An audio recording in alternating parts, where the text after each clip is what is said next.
Essentially what I've made is it takes webcam data and transforms it into information which triggers music from the K slider. So starting up here, essentially this is the background noise that was playing during our presentation.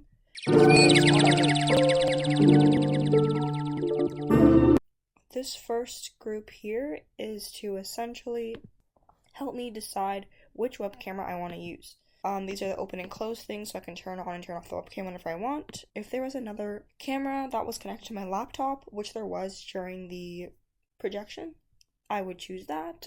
This connects down, which turns the output black and white. I just narrowed down the information that's going to be taken. This down here tracks difference of frames, so basically what's different between one frame versus another frame, and that's how I'm tracking movement here. I then add motion trail, so then it can be a bit more dramatic and leave kind of like an echoing, lingering audio effect.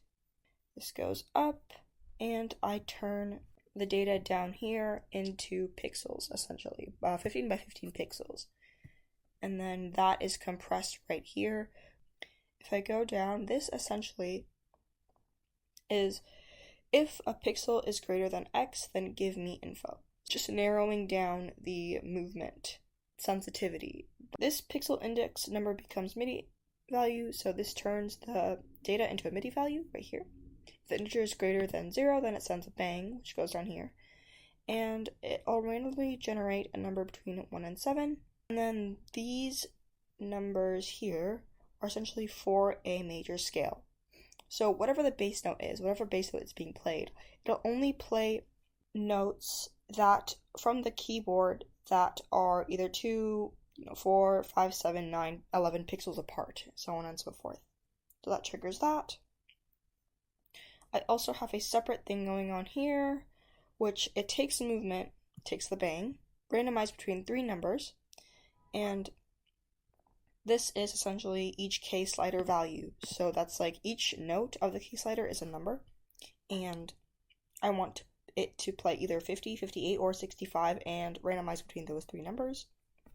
And it plays that bass note. It selects that bass note. Every time there's movement, there is a new bass note. Go back down here, and this is essentially what what key is being played of that scale. This right here, this last part here, is the keyboard filter. So I set it to a bird tweet.